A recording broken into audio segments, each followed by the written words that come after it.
Welcome to a conversation with Wyc Grousbeck, Managing Partner, Governor, and CEO of a legendary American sports team, the NBA's own Boston Celtics. I'm Ken Freeman, Allen Question Professor and Dean of Boston University School of Management. Wyc, thank you for joining us. Thank you, Ken. Now, Wyc, you have an incredible background.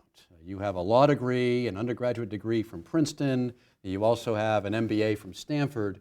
As building blocks for your career, if you would, how did your career come about? What did you do? What were the key areas that you focused on? I guess I would say there were changes. There were different periods of going to school or being out working. So it's probably it wasn't a focused march to the end. It was finding things out along the way. But I'm really happy how it worked out. Went to undergrad and focused actually on a sport.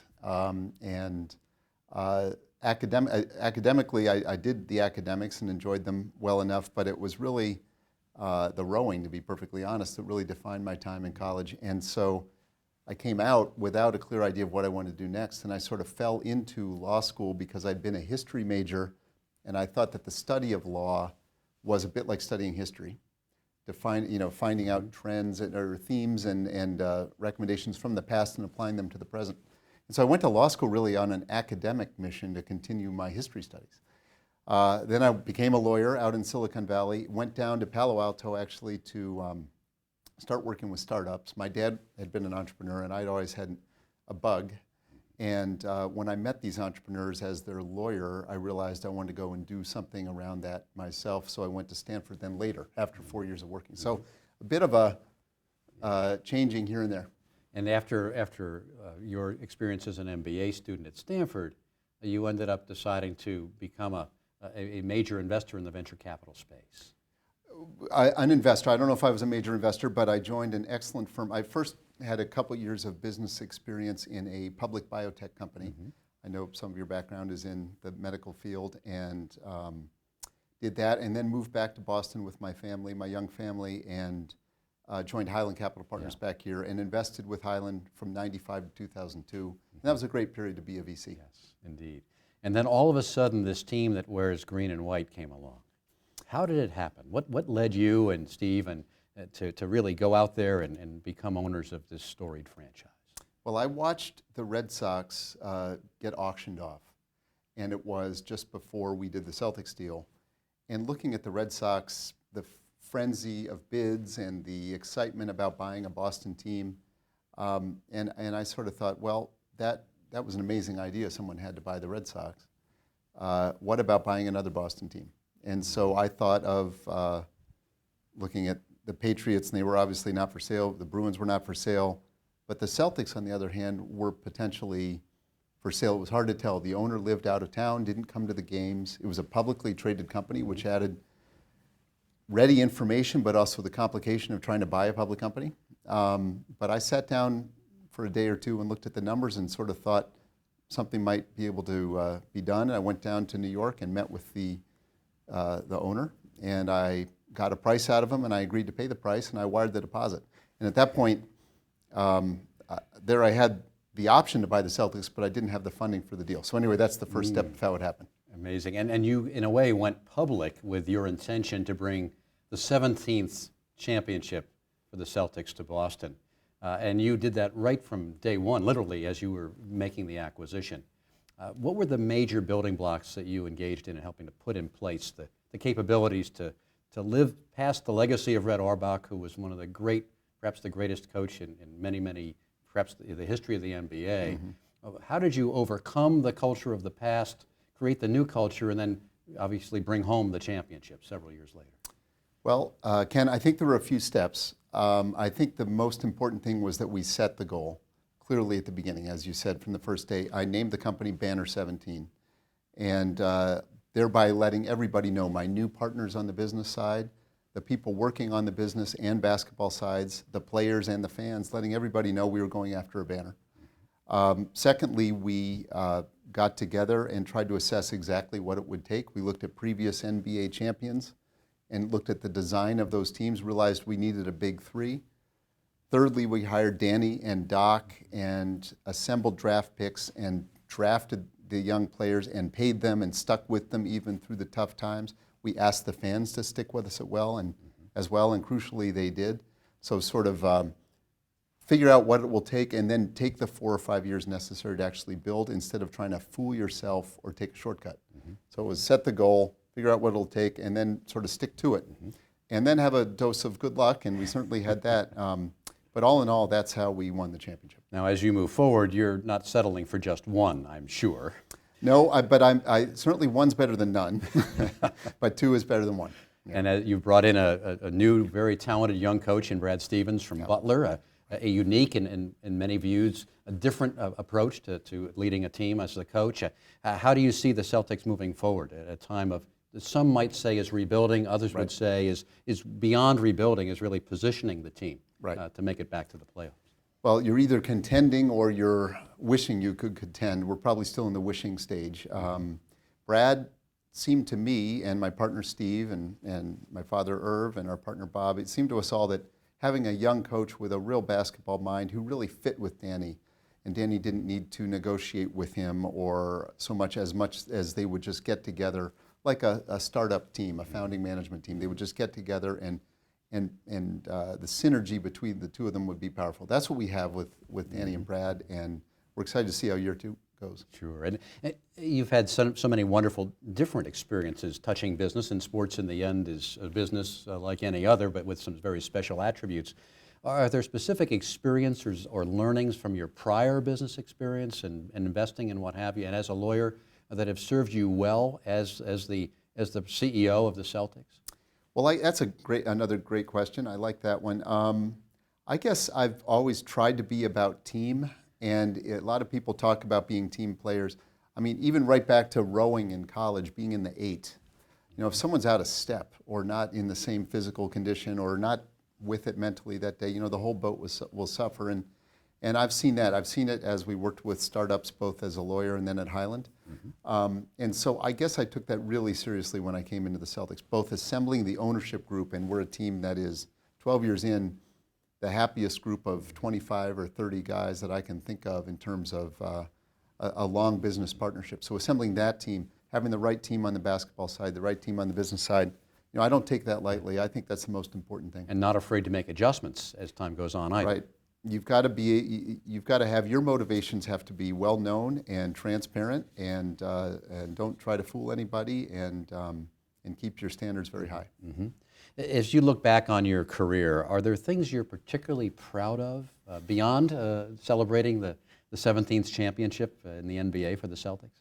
Well, the first thing I thought of was trying to think of examples of things I wouldn't be as proud of. I mean, I you know, there's lots to be proud of, but you know, trying to stay grounded and trying to stay humble, and that can be, anybody knows me knows I ought to work on that. But I think we're most proud off the court. I think we just had our charitable dinner.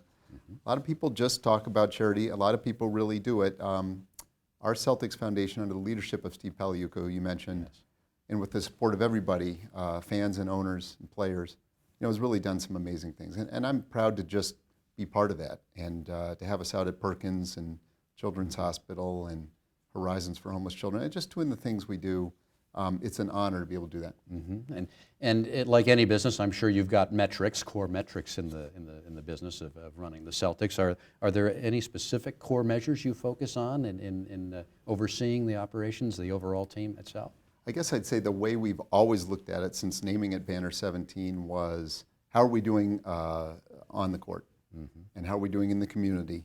And the bottom line, you know, luckily has taken care of itself in a sense. I always felt like we ought to run the team, as I put it, hot. We ought to run it hot. We ought to invest in the team. We ought to do the best we can to bring back Celtic pride. And then we'll sell tickets and get TV ratings and things, but it sort of starts with saying that the team and the play of the team is the focal point, as opposed to the other way around. We've got to hit a bottom line, so here's what we therefore can spend on players. I'm hoping that it's the other way around. We'll invest in the team, and things will go all right financially as a secondary goal. So measure the inputs, get them right, and the outputs will come. Right, and you know, it's partly everybody who was involved in the team was lucky enough in the position where they could use sort of extra money to buy their piece of the team. everybody but me. I had to mortgage my house to do my piece. But everybody else was a very well-to-do guy or person or family. And so we basically said going in, this is going to be a great experience. It's probably a safe enough investment, but really that's not why we're doing it. You're often cited as being very values-oriented. Why does this matter to you? Well, I would be honored if, I hope that is true, but I haven't, I'm not a values leader. I'm just one of the people in the world that's trying to do his best. You got me a little sideways on that one, but I mean, we all care about values at the Celtics. It's part of honesty and commitment and teamwork and commitment to the community. And how do you infuse that? It's clear as a citizen of Boston that the Celtics, in comparison perhaps with other enterprises in the area, stand very tall in terms of engagement with the community. And it so often starts with the tone at the top. Well, I'm sorry, Ken. I'm going to try to participate eagerly in this question. I'm trying to. I feel like we. I mean, we do have values, and we are, and we're not alone in that, as you've said. We do care about it. It's something that's bigger than ourselves. Yeah. And then, I have a child with special needs. I have two wonderful children, and I mean, if I've learned anything, I've learned as many things from my kids as I have from the Celtics. But obviously we're trying to give back, and we're in a lucky position that we can do that. Yeah, and giving back makes one a whole leader, an entire leader in many ways, doesn't it? Well, you're the dean. I'm going to let you, I guess you might be right.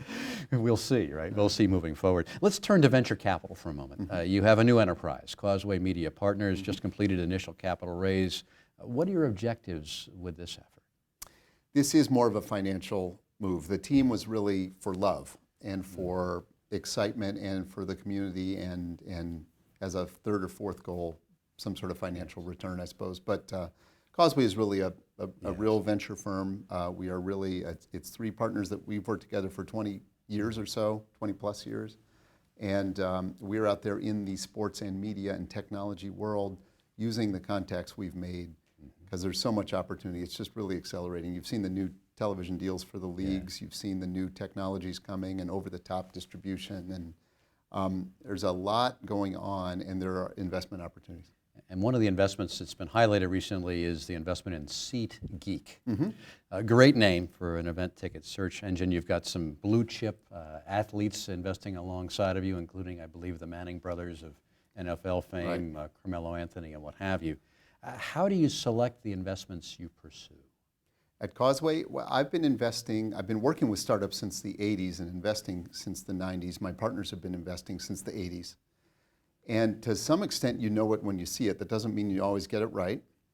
But when a management team comes through the door, or better yet, you visit them in their milieu for even the first meeting, and you've spent some time with them, and you just come away saying, not only do these people have a great idea, but just the way they work together and their genuine commitment and excitement. Once you've seen 500 startups, when you see number 501, you know whether or not you want to be spending more time getting to know it pretty quickly. So you're investing, it sounds like, very much so in the leadership of the enterprise. Well, we are typically minority shareholders, but with a role of being on the board and being in partial control. But really, we like backing management teams who are in control, and then we'll try to do what we can to help. And you like the idea that they're pursuing, of course, as well. But without the talent at the top that you can trust and feel confident in, it would be very hard to part with resources. So we've made 5 investments so far in our Causeway portfolio, and we really are excited about all 5, and it's we're very excited about how the fund's doing. Yeah. And SeatGeek has attracted a number of investors. Do you see them investing for the very same reasons that you are as a venture capitalist, or do you think they have other motivations? I think everybody involved in SeatGeek thinks that the world is going more to mobile. And that ticketing and events, be they sports or music, other kinds of entertainment, are super valuable. People really want the best experience, and they want it at the best possible price.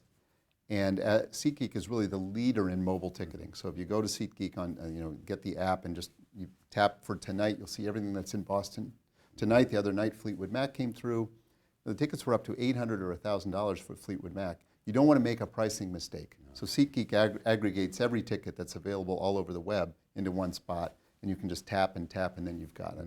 And so that's the way people are switched on now. They don't want hidden prices. They want transparent prices, and that's what SeatGeek does. And quite a disruption opportunity, to be sure. It's being disrupted anyway. You might as well be one of the disruptors. Play or be played. We have a number of students who aspire to be investors, venture capitalists, entrepreneurs. Advice you might have for our students as they contemplate an investing career? I think if you're contemplating an investing career, you might want to be involved in a company first, so that you know how these things grow, how they succeed, how they fail.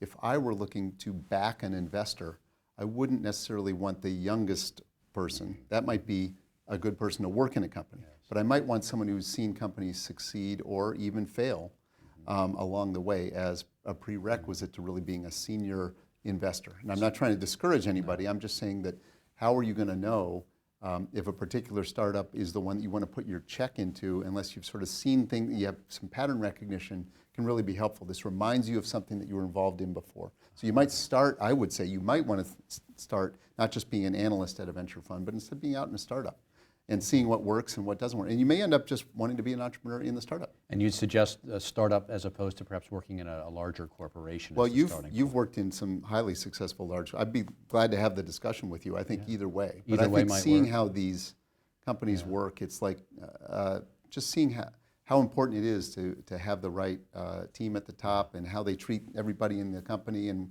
just that, I think investing is pattern recognition for me, and I don't get it right every time, for sure. But I wouldn't start by investing and then go into a company. If I were going to do one then the other, I'd start by being in a company and then deciding if you want to stay in the company side or just go to the role where you've got 5 or 6 or 7 in a portfolio and you've written checks and you go to board meetings. How about sports management as a career? We have a number of students also who have that aspiration that Boy, I'm sure would love to trade places with you right now and be the owner of the Celtics. Well, after a tough loss to a rival, that's the time to call me. I might trade places with you then. But sports management, I mean, it's so much fun doing something you love. So all these kids or students, not kids, but young adults, they're all hearing constantly, probably every day, do what you love. Well, you and I both know, because we've had a few years of this, that if you love what you are doing, it doesn't feel like work, and the days fly by, and you can't wait to get back to it. And at age 53, I can tell you, life is too short to have a job that really isn't sort of the right fit. And so if you love sports and you want to be in sports management, I've got a few ways you can get in. One way to get in, there's a secret trapdoor into sports, okay? It's hard to just send a resume off to a team and get hired. There's lots of people that want to do that. We're probably not going to pay you. You're going to be an intern or something, but go work for one of our sponsors. So we have 100 sponsors at the Celtics, everything from TD Bank to Anheuser-Busch to Ford Trucks and EMC, Boston Scientific, Putnam. These are great companies, and they have sports marketing divisions. And so if you go to work at Anheuser-Busch or somewhere, and someone says to you, what do? You can say, well, I'm in pro sports. I'm with Anheuser-Busch in the pro sports division, and I'm going to the Super Bowl next week because you're likely to be going there. So you're in sports. And then we get to know you over a period of time as we work with you for 4 or 5 years. And then if we have an opening, we've gotten to know you, maybe that's a way into the team side. But so it's got to be easier to find a job at TD Bank or Anheuser-Busch or Putnam in marketing than it is to just crack right into a team. So that's my little secret. Don't tell anybody. That's just for you. That's great advice. That's great advice, Wyc. Leadership. When you're hiring in, whether in the investing space or with the Celtics, what are the attributes that you believe are most important in the individuals you might want to bring on to your team, literally? Well, you mentioned it, teamwork, and I've made that point from back in sort of college days. I like to be about the team. I want to see someone that's succeeded in a team role. The lone wolf for me is not necessarily the model that at least would work for the Celtics or for Causeway. Oftentimes it is someone that's played a competitive sport. I'll find that someone that's been unsuccessful or unsuccessful but enjoyed playing a sport at a high level is somebody I'd be interested in. I mean, you've got to find those people, I think, who are, as you said, natural leaders. We were talking before this discussion, but find a natural leader. Find someone that's confident enough to take a role, let other people succeed, step forward when necessary. But that's the essence of a team player. So that's really the first thing that comes to mind. And what's does character matter? Oh no, No, yeah. Oh, I'm sorry, cut that.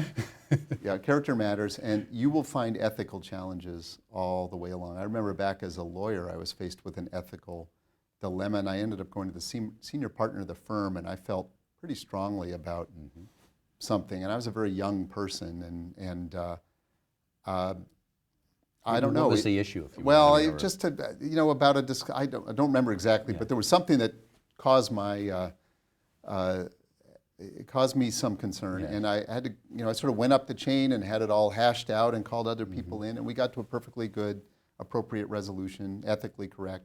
But I just realized it would have been much easier to say nothing. And It took courage for you to do that. well, I don't mean to tell a self-serving story, but I think we will all be faced with these ethical questions all the way along, and you've got to get those right. And you've got to have people around you who won't let you falter if you find yourself being expedient. I don't know what else to say about it, but I think ethics are of the highest importance. Back to the NBA for a moment. There's been a lot of discussion about the globalization of the NBA. Recently, there was the announcement of the partnership with China, the Ministry of Education, first of its kind with an American professional league. What are your thoughts about this potential change and molting of the NBA?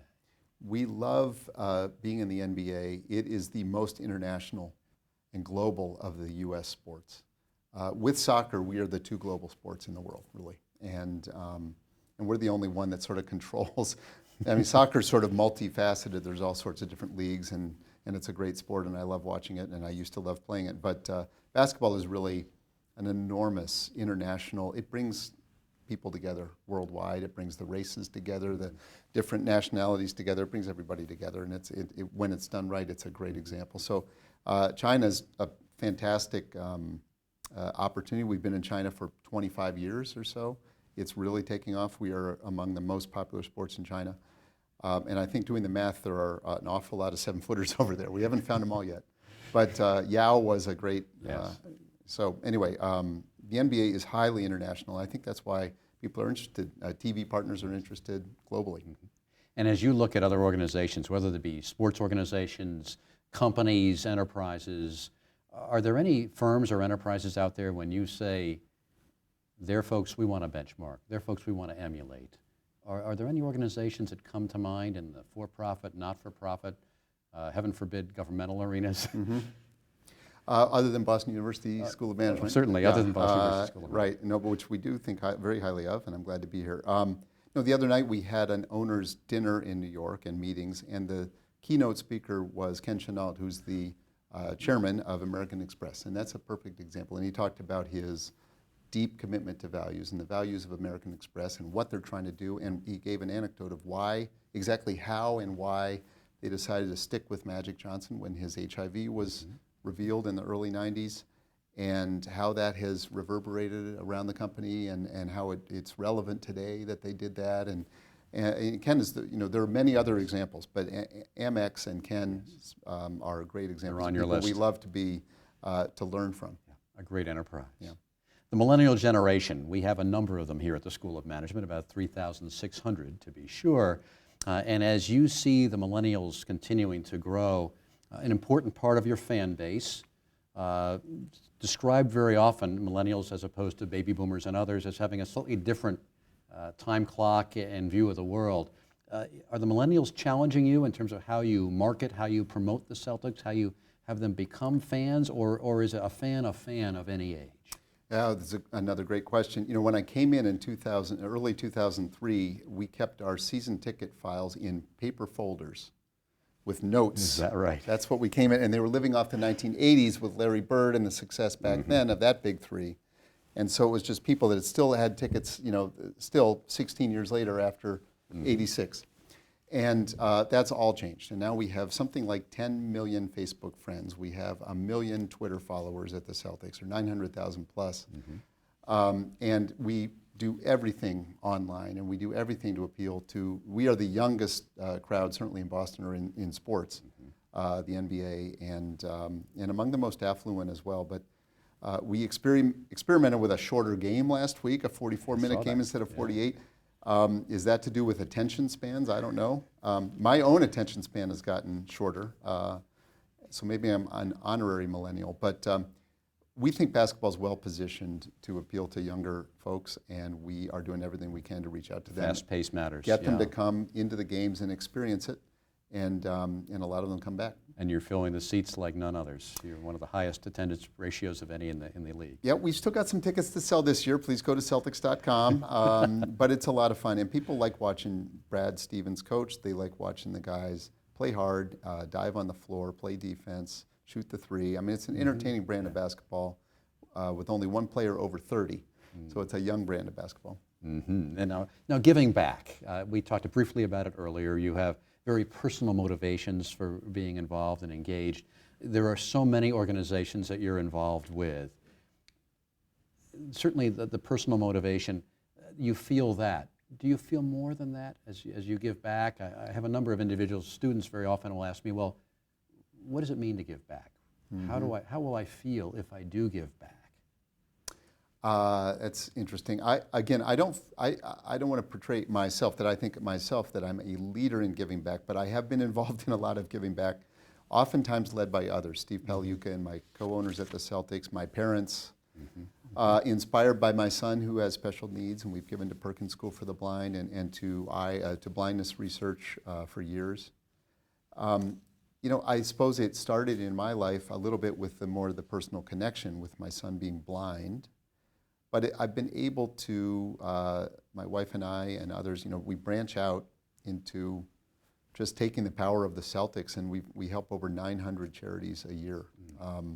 That's just because you can do so much. You can write a check as the Celtics, which we do, but you can then bring a player or lend the brand, and it multiplies it. And so just the opportunity to do that stuff, it's inescapable, and you wouldn't want to escape it. It's just part of Celtic pride. Consistent with the brand and doing good at the same good. time. Yep. A final question for you, Wyc. Final words of advice for students contemplating what they do when they leave the safety and security of the academic environment and strive to go out and make an impact. Right. Any final words of advice for our students? Well, I went to college, and then I went to law school, and then I took a few years off, and then I went back to school. So you can always go back, and it's a great place to be. But I guess I would say, try to think of how you'd want to spend your day if you won the lottery somehow, or you really didn't have to worry about the bills. And I do realize that people worry about bills, and I realize that I've been very lucky with bill paying and everything else. But try to think of how you'd want to spend your day if you're 53 years old or so, and you didn't have to worry about money quite so much. And if you can think that you would be a teacher, you'd be working with special needs kids, starting a charity, or working at a charity at that point, you know, you might want to start doing it now. Just find a way to make the bills work.